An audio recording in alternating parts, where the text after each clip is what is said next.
He was the Hollywood outsider who lived fast, broke the rules, and vanished in one sudden, catastrophic instant. Yet decades later, James Dean still inspires a frenzy few actors in history can match. Was he really destined for tragedy, or did a series of eerie coincidences seal his fate?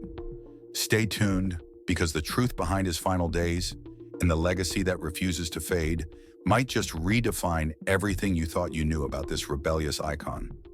For so many movie lovers, James Dean is more than just a face on a poster. He's a potent symbol of youth, rebellion, and the heartbreaking fragility of life, all wrapped in a short, electric career that ended on a lonely stretch of California road. But what actually happened on September 30th, 1955? And why does his name still spark fascination and controversy even among people born long after he was gone? There are countless stories, rumors, and theories swirling around Dean's final hours, and they only grow louder as new generations discover the three major films he left behind. It's also worth noting that Dean's influence went way beyond acting.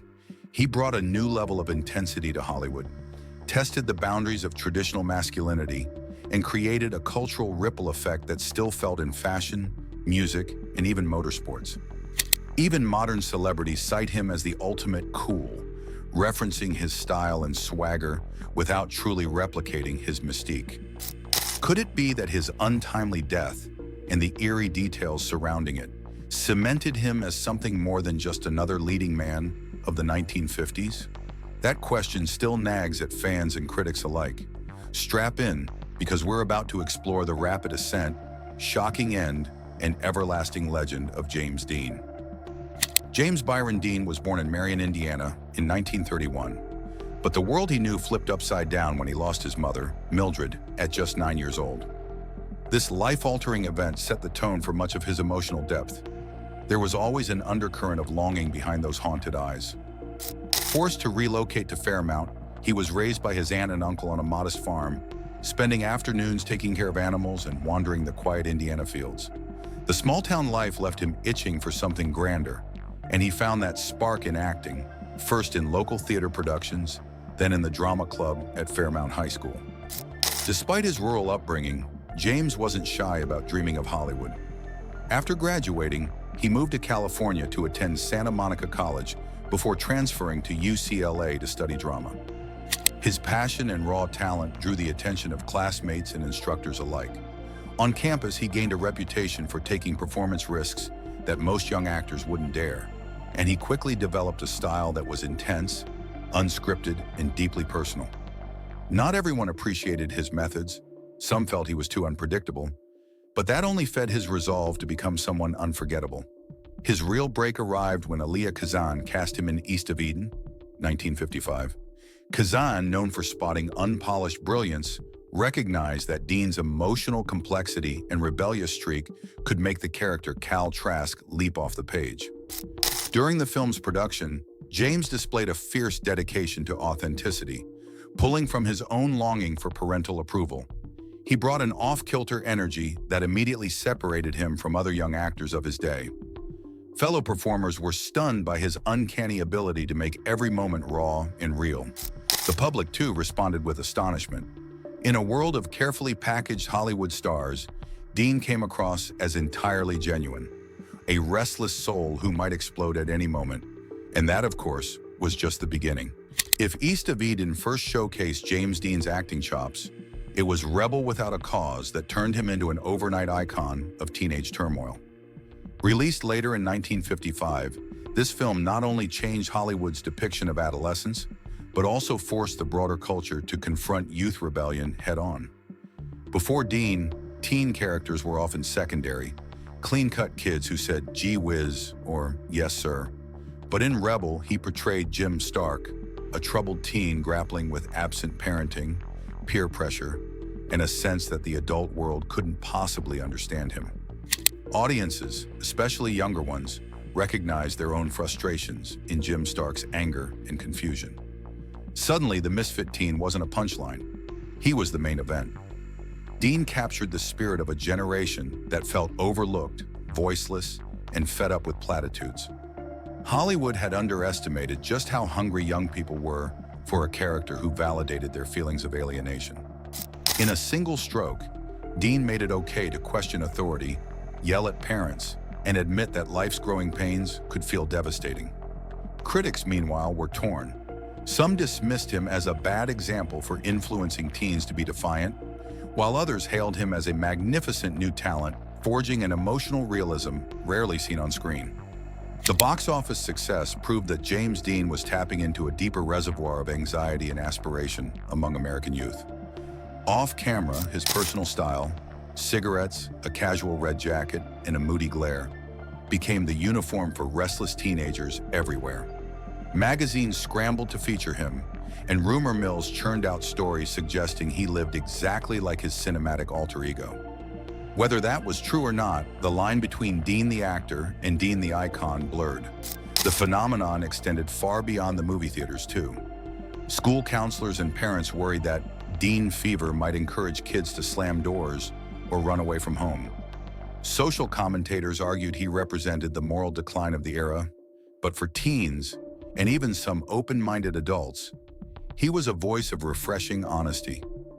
Rebel Without a Cause redefined what it meant to be young and disillusioned, and in the process, catapulted James Dean into a unique stratosphere of pop culture.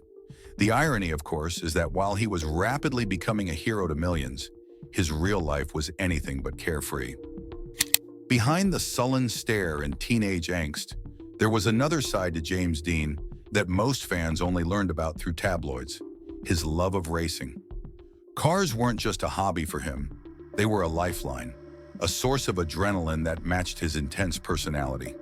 He bought his first sports car, an MG, not long after landing in Hollywood, and soon upgraded to a Porsche Speedster. On weekends, he'd vanish to local racetracks, eager to test his nerve against seasoned pros. This penchant for speed instantly clashed with his studio bosses, who feared a crash could sideline a multi-million-dollar production. Warner Brothers was so worried, they inserted clauses in his contracts that prohibited him from high-risk activities. Dean would nod politely, then quietly find his way back to the track at the next opportunity. Racing friends described him as sharp and calculated behind the wheel, far from the reckless daredevil paparazzi headlines implied. Still, it was clear that he took more risks than most young actors. Once, he famously said he'd rather race on a real track than play it safe in a fancy studio car. That defiance didn't sit well with the Hollywood establishment. Tensions escalated further when Dean's star power grew. Studio heads knew fans adored him. They also knew a single serious accident could ruin filming schedules. They tried bribery, offering sweetened deals if he'd stick to safer interests. Dean's refusal only intensified their anxiety, and gossip rags turned it into a public showdown. Young Hollywood rebel defies studio heads. Some branded him as ungrateful, while others admired his refusal to surrender his passion. Friends recall him shrugging off the controversy, focusing instead on perfecting his driving technique. He studied aerodynamics, memorized racing lines, and even picked the brains of professionals like Phil Hill. It was never a half-baked pastime. Racing was every bit as essential to him as acting. By late 1955, though, the friction between his racing dreams and his Hollywood commitments had reached a boiling point. He was wrapping up Giant and eyeing new races to enter. Only fate and a few fateful turns in the road would decide how far his passion would take him. Little did anyone know the final race he set his sights on would be the last time he ever sat behind the wheel of a high-performance machine. The morning of September 30th, 1955, began like any other. But for James Dean, it wasn't just another day. He was gearing up for a weekend race in Salinas, and he wanted to test out his brand-new Porsche Spider, which he'd nicknamed the Little Bastard. The car itself was a gleaming symbol of everything he loved: speed, precision, a dose of danger.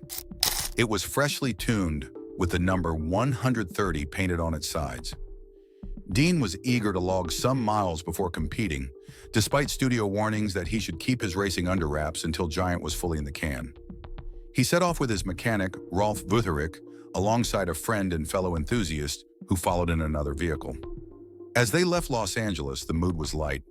Accounts say Dean joked about blowing off steam after the grueling film shoot, and how he couldn't wait to feel the wind rushing past him on the open road. A police officer stopped him at one point for going a bit too fast, issuing a ticket that would later become a macabre footnote in the story.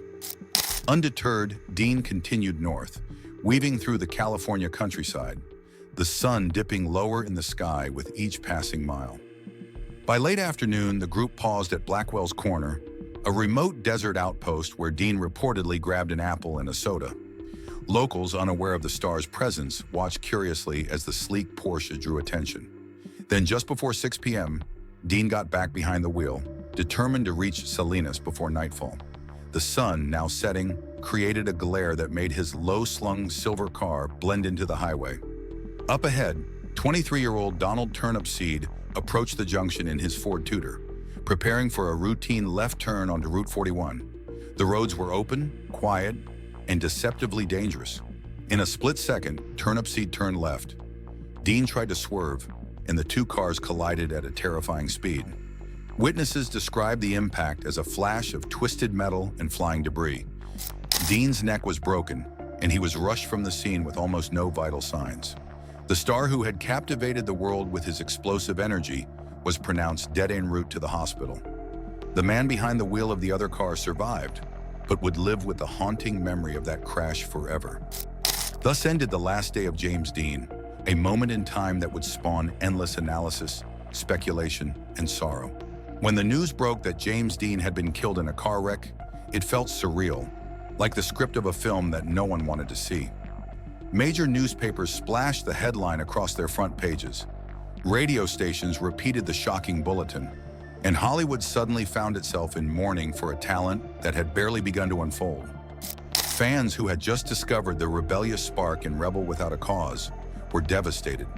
How could the star who seemed larger than life be gone in a single, violent moment? In Fairmount, Indiana, the town that watched Dean grow from a quiet boy into a fierce dreamer, grief struck a personal chord. Thousands of strangers traveled there for his funeral, flooding the streets in a display of collective heartbreak. Floral arrangements arrived by the truckload, often sent from admirers who had never met him but felt a profound connection. Journalists descended on the farm and family home, attempting to spin personal anecdotes into sensational stories. The line between genuine sorrow and media spectacle blurred as camera crews tried capturing every detail, from the local church service to the black suit Dean was buried in. At the same time, rumors and myths began swirling. Some latched onto a driving safety PSA Dean had recorded earlier that year, suggesting he'd predicted his own demise by warning young people about the dangers of speeding. It became an eerie piece of footage replayed over and over, fueling the notion that James Dean was somehow fated to a tragic end. Gossip columns also jumped on alleged death curses, pointing to the crashed Spider as an omen-laden symbol. Accusations flew. Was it the studio's fault for pushing him too hard, or was Dean's daredevil spirit simply unstoppable? All of these elements converged to transform Dean from a promising young actor into a legend. He had died at 24, leaving behind just 3 major films, which made him an eternal figure of possibility. Someone who never had the chance to fade or grow old. Overnight, his image took on mythic proportions. He was mourned like a fallen hero, scrutinized like a mystery, and hailed as the voice of a disenchanted generation. That potent blend of tragedy, talent, and timing would become the rocket fuel for a legacy that still burns brightly decades later. In the months and years following James Dean's death, a flurry of controversies enveloped his name. Rumors spread like wildfire about his personal relationships. Some insisted he'd been secretly engaged. Others whispered about a string of affairs with famous co-stars. Then there was the chatter about his sexuality, a topic that tabloids found irresistible. In the conservative climate of the 1950s, even a hint of bisexuality stirred public fascination and moral outrage. Friends and associates gave contradicting testimonies. One insisted he was purely heterosexual, another claimed otherwise. Each new angle only deepened the intrigue, cementing Dean's reputation as an enigma. Perhaps the strangest legend to grow from this tragedy was the so-called curse of the Porsche Spider he nicknamed Little Bastard. After the wreck, the car's remains were salvaged and sold off, with pieces eventually making their way into various vehicles. From time to time, grisly stories emerged of those parts allegedly causing further accidents or injuries. It became the stuff of automotive folklore, like a real-life ghost story haunting racetracks and garages. Whether you believe it or not, the myth only magnified Dean's otherworldly aura. In more modern decades, the controversies took on different forms. The digital age ushered in a renewed interest in lost footage or secret diaries, fueling online speculation. Then came whispers that producers planned to resurrect Dean with CGI in an upcoming film. Some fans were outraged, calling it exploitation of a man who couldn't consent to posthumous roles. Others saw it as a technological homage, proof that his influence still loomed so large that studios believed they could profit from his image. The debate underscored a central truth. James Dean was no ordinary star. Even decades after his final breath, the battles over his persona, legacy, and memory continue, and they're unlikely to end anytime soon. Meanwhile, younger generations keep discovering him as if he were a contemporary figure. Social media floods with black and white photos of Dean smirking in a leather jacket, accompanied by captions praising him as the original rebel. This ongoing relevance in pop culture circles reveals how seamlessly he tapped into universal themes: youth, freedom, defiance, and tragedy. That's the alchemy that keeps James Dean's story alive. He's part cautionary tale, part idol, and all icon. An unlikely combination that never seems to lose its pull. One might think that after more than half a century, the memory of James Dean would fade, but the exact opposite has happened. A massive merchandise empire blossomed around his name and likeness. From collectible figurines and posters to vintage-style clothing lines adorned with his portrait, the market for Dean-inspired products stretches across continents.